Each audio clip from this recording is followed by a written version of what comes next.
Hey everybody, Norm over here, and I have my friend Miami guy, Fernando Perdomo over here.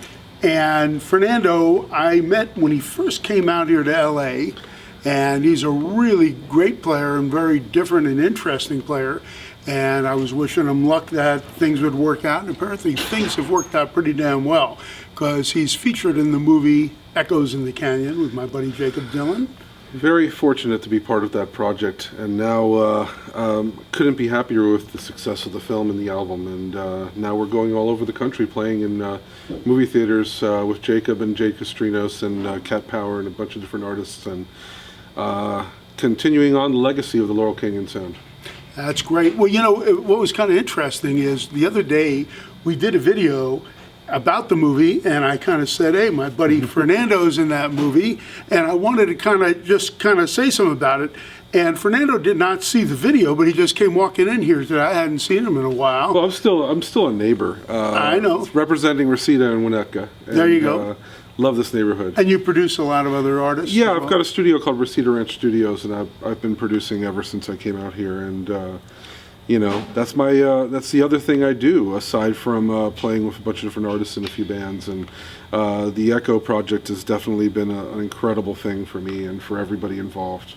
Great. You know, we're super excited about it. Jakob did such a great job narrating and everything on there, you know, because he's generally a man of not a lot of words, you know. I mean, I've known Jakob since he was 12, and he's a great guy, but, you know, he keeps it to a minimum, you know. What makes it really cool, the movie, to me, is that unlike a typical situation where it's journalists, typical talking heads talking, these are the original artists that were there speaking to another musician.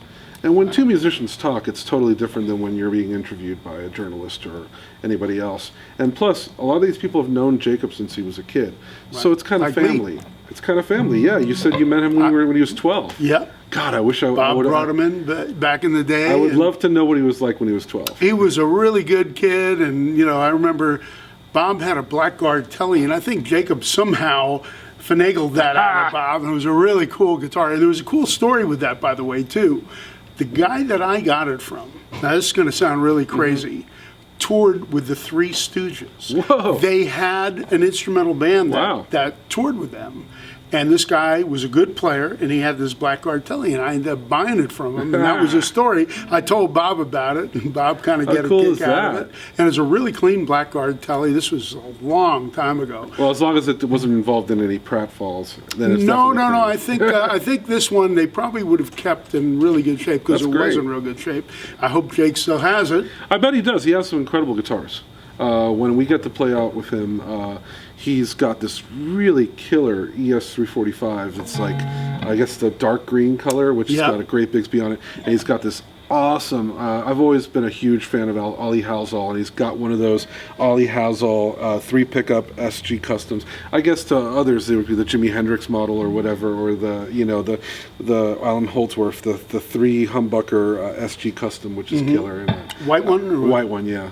I always get a little misty when I see that one. he's got some nice stuff, and he's bought some really nice guitars from me, including Martin's. He bought a really nice Telly from me too. Awesome. A while back. So I'm just glad to hear that Miami boy over here has made it big and doing really good. Well, I'm definitely always representing Miami, and hoping that many more great guitar players and artists from Miami get represented in the world, because, you know, it's a tough time out there if you're not playing in a cover band or playing Latin music. You know, it's a crazy town.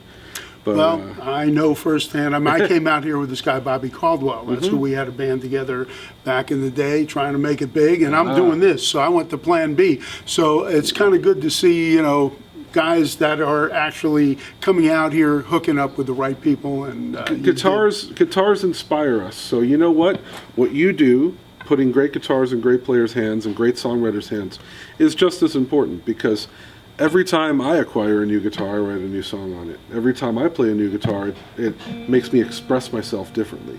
It's and sometimes when people walk in and see all the guitars, they're like, hey, what's with all these guitars? And I'm like, did Da Vinci have one paintbrush? There you go. No. There's my man. You know why I like this guy now, right? You know, so and you're playing right here. We just acquired this B-Bender telly. It's a player grade telly. It's a 66. In Echo, I'm playing a 52 reissue 82 Fullerton telly, and then I've got a 67 6120. And I really wanted to play an old telly, and I love this one because, as you said, it's player grade. Right. It's definitely been messed with. It's got a Parsons White B-Bender on it, but not just a B-Bender. It looks like to be one of the original ones that might have been made. Yeah, this was supposed to be one of the first ones, and it's a maple cap on this guitar. So it's a maple neck, but it doesn't have the skunk stripe. And what the maple cap is, like a rosewood neck, the original design with the skunk stripe in the back, there was a route there, and that's how they inserted the truss rod. Wow. On a maple cap, the fingerboard, actually, there's a channel in the middle of the fingerboard. They put the rod in, and then they put the cap over it. They only did this for a very short time, so a lot of people aren't hip to that. It's a man's neck. It's a man's neck? It's a big baseball bat. You know, I got a big hand, so, you know, this feels great. Well, play a little bit on this, Fernando, for me, just so these people get to hear what you do. This is cool. I'm playing through this Magnetone, which has got the Magnetone vibrato. And check it out.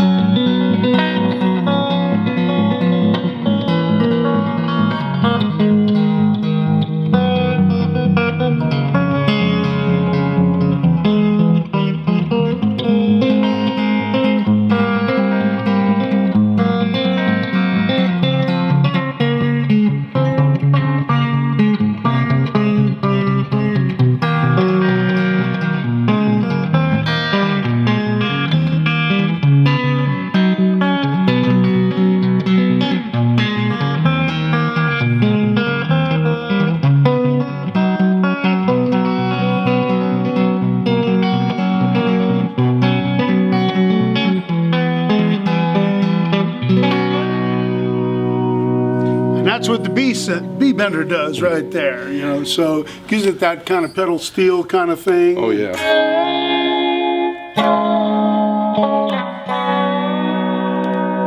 I don't have a lot of experience with the B-Bender, but that is addicting. I mean, so cool.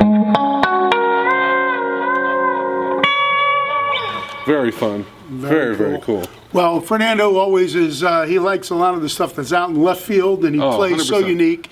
And, you know, I love his playing, and I'm so proud to have you as a friend and customer. Miami Power. And, Miami Power. Go Miami. You know, maybe even the Dolphins. All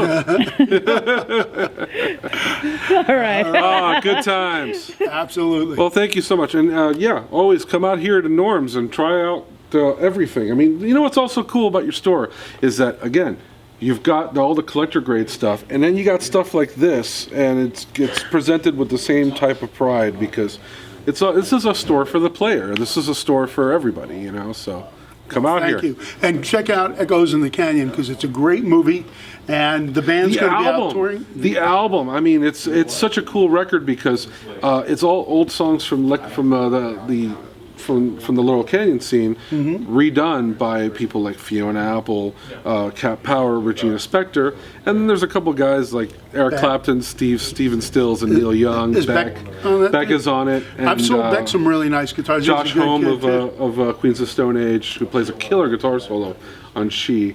And there's a track where Clapton, oh my God, he's playing on Questions, which is an old Buffalo Springfield song, and Andy Slater, who produced the record, I know Andy too. he helped him get his real sound.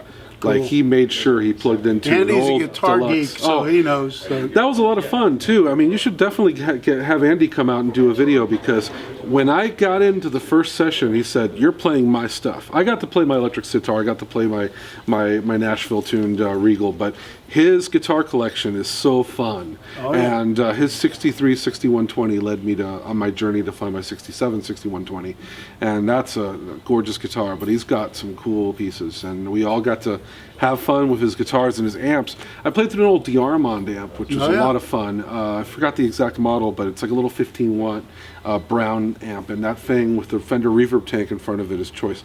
And then Jeff Perlman, the other guitar player, got to play through a Watkins Dominator, which is those are real cool too. That's a British made amp. Yeah, it's an old British amp that has this big growl, and every time we would go do a session, we'd have to have a conversion box because it's still 220. Yeah. But somehow that adds a lot to it. You know, that British sound is 220 There's volts. something to it.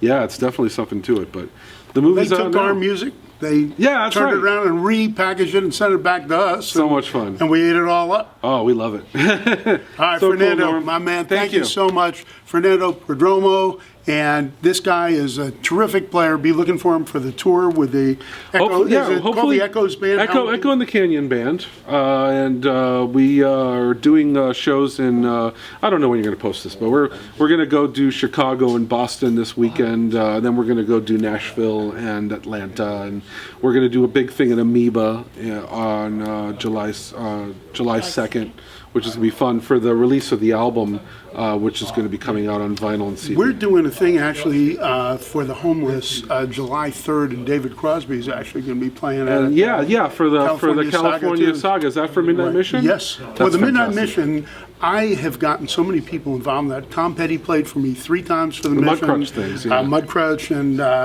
all, you know. And for all you Tom Petty fans, you know, I never got to meet him, but if you watch this movie, it's got Tom is in there. so much He fun. is great in there too. He's You know, great. so He's got good to a just great hear his personality voice as a person, see as him a again. human, just talking about guitars and the old what it was like to be a fan.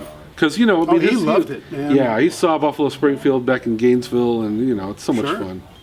Well, So great. anybody who likes music's got to love Tom Petty, and Tom was a good friend for many, many years. I played in a band with Ron Blair 2 years before Awesome. he was in the Heartbreakers. Awesome. So anyhow, my buddies, Fernando, thank you. Echoes in the Canyon, you got to see it, and when the tour happens near you, you got to go check it out. Thanks, brother. Thanks, man. This is great.